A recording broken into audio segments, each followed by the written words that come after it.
Hello! What's up mga kapada? So for today's video ay inimbitahan nga pala tayo mga kapada dito nga sa Legacy Memorial. Dito nga nila ginanap yan mga kapada dito nga sa Legacy Memorial dito nga sa Infanta Pangasinan. Ay, isu agar!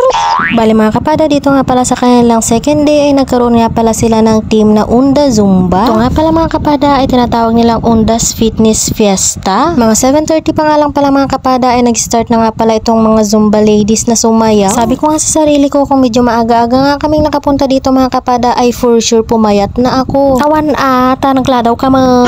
Hindi nga lang pala ako yung nandito mga kapada dahil kasama ko nga rin pala yung mga content creator na si Kapak Nurse, si Kasari at si Ate Upilia Muegaliban na kilala nga rin pala sa Kabilbil Vlog. Inimbitahan nga kami dito mga kapada ni Ma'am Christy at ng kanilang manager nga pala si Ma'am Sheila. Na grabe nga naman talaga mga kapada yung pagsalubong nga nila sa amin dahil nga kahit nasa malayo pa kami ay sinundo pa nga talaga kami. Nasa mga ngiti pa nga lang nila ma'am mga kapada at ng mga Zumba ladies at talaga nga namang napawi na agad yung pagod nga namin sa aming biyahe. Huy kapada, wag kang OA, ang lapit-lapit.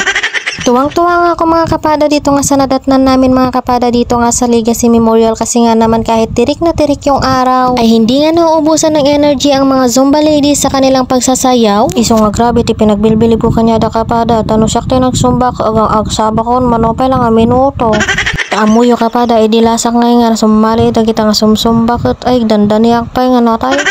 Kaya nga mga kapada, bilib na bilib nga ako sa mga Zumba ladies na grabe nga talaga yung energy. Hindi nga rin madali mga kapada ang ginagawa nga ng mga Zumba ladies kasi nga naman bigay todo talaga yung ginagawa nila dito. Tagaktak nga ang pawis mo dito mga kapada pagkatapos nyo ang sumayaw. Kaya nga perfect na perfect ito sa mga gusto nga magpapaya. Kaya maraming salamat sa mga Zumba ladies na napaka-energetic mga kapada sa inyong mainit na pagsalubong sa amin. Tulad nga ng sabi ko kanina mga kapada, may mga times nga na nahihirapan nga talaga akong huminga. Kaya nga naman mga kapada, hindi na nga ako takot mamatay ngayon. Sabi ko nga mga kapada na hindi na nga ako takot mamatay ngayon dahil nga meron na akong Panginoong Hesukristo sa aking buhay. Wala na ang katakot-takot mga kapada kasi nga naman ang ating Panginoong Hesukristo ay akin na tinanggap bilang aking Panginoon at sariling tagapagligtas. Naipasok ko nga pala itong topic nga pala na ito mga kapada kasi nga naman hindi natin alam kung kailan nga talaga tayo babawian ng buhay. Dahil sa panahon nga ngayon mga kapada, bata ka man o matanda ay wala na ang pinipili ang kamatayan. Tulad niya ng sabi dito mga kapada sa Legacy Eternal Gardens, start your real estate investment journey today. Hindi nga porket nag-i-invest tayo ng lupa mga kapada na paglilibingan nga sa atin ay pinaghahandaan na nga ang ating kamatayan. Huy, han nga kasjay.